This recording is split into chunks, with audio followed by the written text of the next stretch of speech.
up, guys? Welcome to the Just Pearly Things YouTube channel, and welcome to my reaction series. Before I start, don't forget to subscribe to the channel and ring that notification bell. That way you're going to be notified of my daily videos. Like the video on your way in. Let's get started. Today, we are going to be reacting to a Sandman clip. Again, that is a MGTOW channel, and for those of you that don't know, MGTOW stands for Men Going Their Own Way. There's different levels to MGTOW from what I understand. There's some guys that just don't interact with women. There's some guys that only do casual relationships, but don't look for anything long-term. Oh, and there's some guys that just avoid marriage. Like they refuse to get married, but they'll still have a relationship with a girl. So there's different levels. And it sounds sad to the average person, right? But when you see the systems and the laws that are signed up to, that are in place to actively discriminate against men, I really do understand where they're coming from. I'm like, if I was in their shoes, I don't know how I would react. But today we're talking about the vanishing American woman. So I'm really excited to see what his thoughts are. Roll the clip. Hi everyone, Sandman here. This video is brought to you by a donation from Doug, and he says thank you for everything, and I hope you find Christ. But the truth is the truth is the truth, unquote. Well, Doug, thanks for the donation. Since you left it at that, I wanted to cover an article called The Vanishing American Man by Elizabeth Grace Matthew. But I would argue that the reason men are checking out of society is because women checked out first, because they stopped acting and looking like women. In Matthew's article, I think about that when I walk down the street. I count the number of women in dresses. She mentions how former Nebraska Senator Ben Sasse had kids that came into his bedroom on a cool summer night, complaining that they couldn't sleep because the air conditioning wasn't working. That's when Ben realized he didn't teach his kids the difference between something being nice to have versus something you need to have. Ben wrote a book called The Vanishing American Adult in 2017. But Elizabeth doesn't agree with Ben, and she thinks it's more about the vanishing American man instead. Where have we heard this before? Of course. Right. And this is kind of the concept that I had to learn, because I think there's more traditional men than there are traditional women. And as much as the trad cons will tell that there is a growing number of men that are lazy and don't want to do anything. But the question is why? Why are they like this? It's because men typically have been motivated by a wife and a family. But now what do they get in return? The average age of first marriage in the UK is 31. So they get a 31-year-old that can maybe give them a kid or two. You know, body counts are way higher nowadays, so she's not pure, she's not young. And typically, we're not overly feminine. So, you can get mad and say, but the men, but... ladies, let's just look in the mirror, As a group, I think there's more traditional men than there are traditional women. But the problem is the traditional men don't want to deal with us because we don't have the things to offer that our grandmothers and our great-grandmothers did. And a lot of times the trad cons or whatever will come back and say, well, tell the men to be more. And that's exactly what a lot of red pill channels do, like Fresh and Fit or other men's self-improvement channels. But the issue that you're going to have, it's even if a guy's in the top 30% of men, a lot of times he has no guarantee she won't leave and take the kids. He has no guarantee that even a more traditional woman is brainwashed by the modern mindset. And there's no guarantees for him. So I can't really blame them for walking away. It's honestly logical. If maybe we didn't have the systems in place today that we have, I could see it. But the systems honestly actively discriminate against men, especially in court, because men only get access to their kids 10% of the time. All the good men gone comes to mind. So she says the young women are going to college at rates higher than men and out-earning young men in some cities. But just because men are staying put in their mother's basement while women go off to work on their careers doesn't mean that women aren't vanishing too. Femininity, poor etiquette, and slenderness are all being replaced by morbid obesity, bitchiness, and a more masculine appearance. The women are still there technically, but it's just that guys aren't going to work themselves to death for a 35-year-old, 250-pound rude female manager working at the Sizzler. It's shocking to some women that many men do actually have standards. She also says that one of the young women's strengths is that they're less likely to live with their parents. That simply means that many men aren't willing to move out in their early to mid-20s and pay rent money that they'll never get back. Women typically move out from home because they're most likely to argue with their mothers. Women are vanishing from traditional appearing womanhood. And yes, men are disappearing from higher education, participating less in the job market, and fewer are looking for romantic relationships. That's because the juice is no longer worth the squeeze. Women just haven't figured that out yet because their life is more than an economic calculation. It's a social calculation too. Men are avoiding college, which leaves them unemployable with $200,000 in debt, is not in their best interests. Increasingly, many men are working for a wage that doesn't keep up with inflation, while they dodge Me Too allegations at work, which also isn't worth it.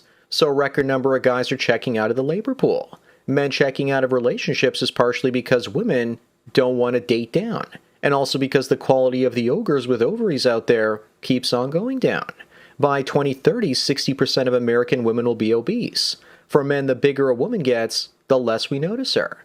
Ironically, she becomes invisible as a long-term relationship prospect. The bigger she gets, the less you see her. The Brookings Institute scholar Richard Reeves believes that one of the reasons the young men are struggling so much is a lack of male role models in their lives.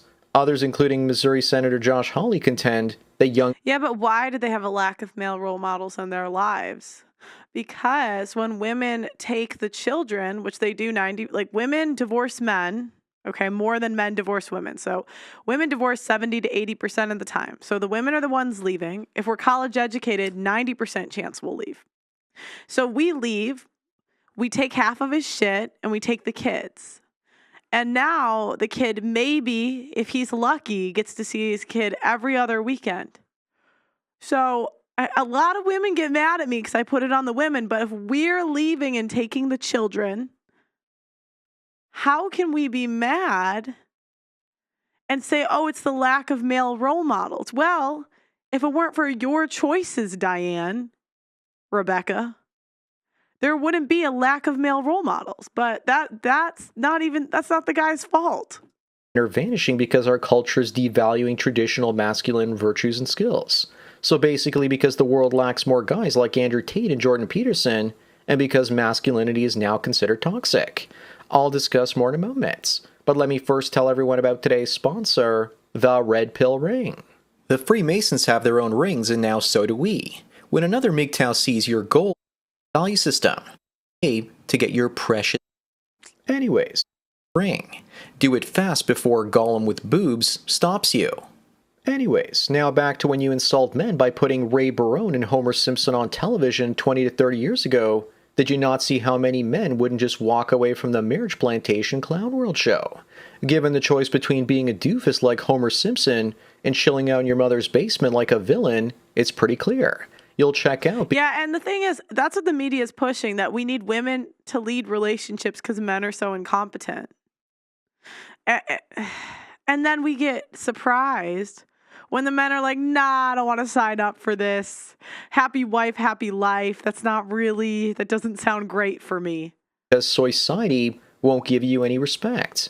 When you turn 60% of men under the age of 30 into incels and not offer them a realistic chance of having kids and a wife. Oh, and I actually was thinking, do women have a duty to society? That's a question. Do women have a duty to society to pick someone on our level and make children? Do women owe anything to society? Because the men built the society, right? So the men came through, and as a group, they built society. Even to this day, they're in charge of all of the systems that make society run. They even have given us more privileges and freedoms, and some would even say almost supremacy over the men that built the society. So knowing that, do women owe anything to society? And what's worse, a male incel or a single mother who can't make a relationship work? What has bigger implications? What's worse? Now, I'm not going to point fingers, but if I had to, you guys could draw the conclusion on your own, And they say that I'm just pandering, I hate women, da da da da da. But it's just when I logically think about this stuff, what are the men supposed to do? The politicians they gave us the right to vote, and now the politicians have to pander to us because we're the biggest swing voting group. The media has to pander to us because we make 70 to 80% of consumer buying decisions. The legal system panders to us because of the way the divorce laws are and the alimony is. So therefore, the husbands have to pander to the wife so she won't leave and take the kids and his shit. And so it just begs the question. Men gave us the right to vote because they thought it was the right thing to do, but then women get the power. And what do we do with it? Is society in a better place now? Some of the stand for nothing reaction channels are going to say, yes, it is. You get to do this. You get to do this. And, on an individual level, I can say, sure, there's a lot of individual things that make the world, for a woman, a better, happier place. But the question is, what outcomes do we want for a society? Do you really think that they'll keep working for no cooch? Now the so-called invisible men are making currency invisible too, because they're checking out and creating inflation, because there aren't enough men to do the jobs that are needed. Why would a young man today take responsibility when he has no authority over a wife or girlfriend, and has no way of buying a house and getting ahead in life? Right. So that's what are the incentive structures? And then we're going to get mad at men for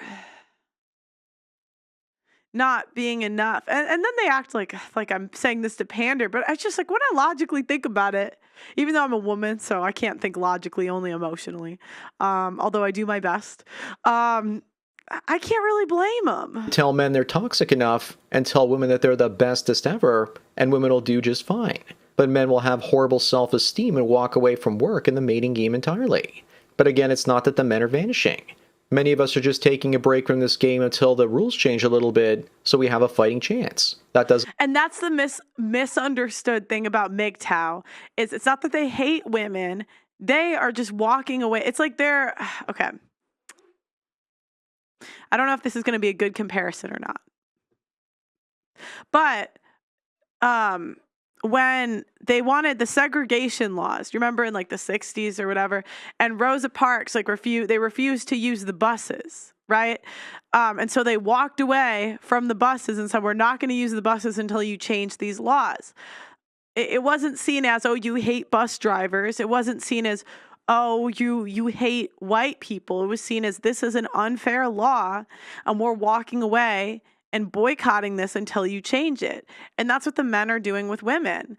They're walking away from women and boycotting relationships until the laws change. And that's why it just bothers me when they just try to demonize these guys, because when you think about it, I understand. I'm not saying every guy should do it. You have to decide that for yourself, but I get where they're coming from. Include me, though. Men going their own way from work and women is having a serious effect, helping to fuel inflation. And when the system finally realizes that if you mistreat men, we walk away and civilization crumbles, then they'll reward us again. But how do they do that with such piss-poor quality women these days? It's only going to get worse as the sex bots roll out, and with all the high-quality virtual sex that you can get on tap, it'll be even harder for guys to motivate themselves. Then you'll have runaway inflation regardless of the Federal Reserve interest rate policy. They used to be able to lead men around with the carrot stick of sex dangling in front of them. But what happens when technology gives that man a carrot and he stops walking forward? Oh, that's really true. It's going to drag down civilization. Elizabeth says that we can no longer rely on people saying that American men that work hard, support families, and contribute to their communities are good men. We now call them toxic. So now men prefer porn to relationships and dependence on their parents and the state instead of self-reliance. Men have given up and don't care about helping a society that marginalizes them. Plus, let's not forget that American men have no reason to work towards greater comfort in life, because they're already comfortable living with their parents. So American men are increasingly becoming like Southern European men. And who are they living with? Their parents or their mothers? Let's be honest. The dad will kick you out of the house. The moms are the one letting the kids stay. You see, it's like, maybe I'm wrong. You could let me know if the guys that stay with their parents, the ones I know, it's typically their moms, not their dads. Unless they're like the dads will let them stay if they're contributing something. That's London's a bit different though. People do stay with their parents a little bit longer here. But can you blame them? That's where I'm. Elizabeth says this has to be reversed, but then as a mother of 3 sons, her husband and her are committed to figuring this out. So I guess she cares thinking that her sons are going to be living with her into their middle age, and she probably doesn't like that. So it's impacting her personally, and she doesn't want it to. It's like the people that give me shit for not getting married and having a family the way they have.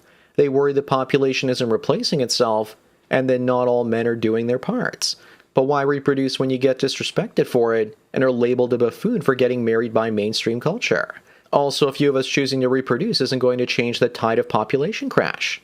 Wait and see what happens in 10 years' time with lumberbots and AI girlfriends. Guys will have almost no incentive to reproduce anymore. The 1.5 or 1.6 fertility rate today is going to look high compared to the levels below 1 in 10 years in most Western countries. We won't even be halfway. How scary is that? Like, what if the population rate dropped below 1? Yeah, because right now it's like 1.5 or something for the number of like kids being born.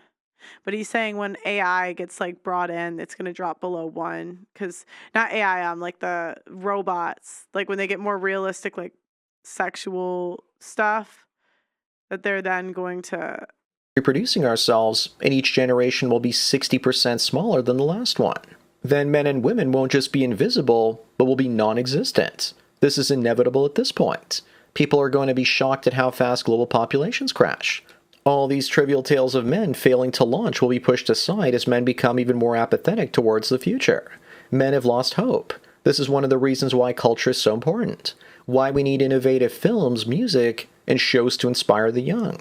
Hollywood and the music business have been creatively bankrupt for a decade now. Where are the new innovative sci-fi shows other than The Expanse to illustrate a hopeful future? I haven't seen any lately. It's just remakes and repurposed content. If I'm not hopeful about the future, then all I have is the comfortable present. Love him or hate him, Elon Musk has at least inspired people with his rockets. Growing up, many of us had Star Trek to inspire us to become engineers, or other awesome film and television shows to inspire us to get into media production like myself.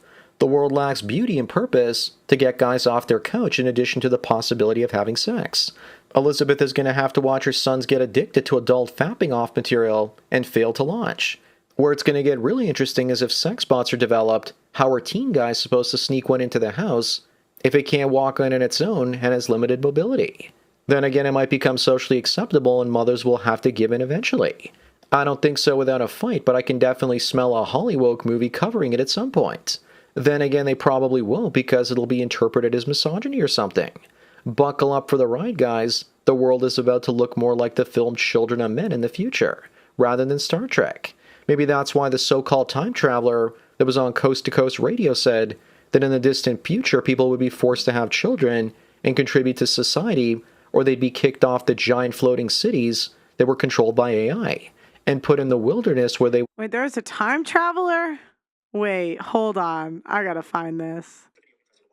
Okay, we're gonna react to this and see if any of these time travelers say this stuff. I'm gonna send it to you. We're gonna start that from the beginning after I finish this video. Oh wait, you know what? I'll make that a part 2. I'll make it a part 2. So guys, we're gonna release another video reacting to the time travelers to see if any of this doomsy stuff is coming. Let me know what you guys think in the comments, though. I really understand MGTOW. I think when you really take a look at the systems in place, you understand where they're coming from. Like the video on your way out, subscribe to the channel, ring that notification bell, and I'll talk to you next time.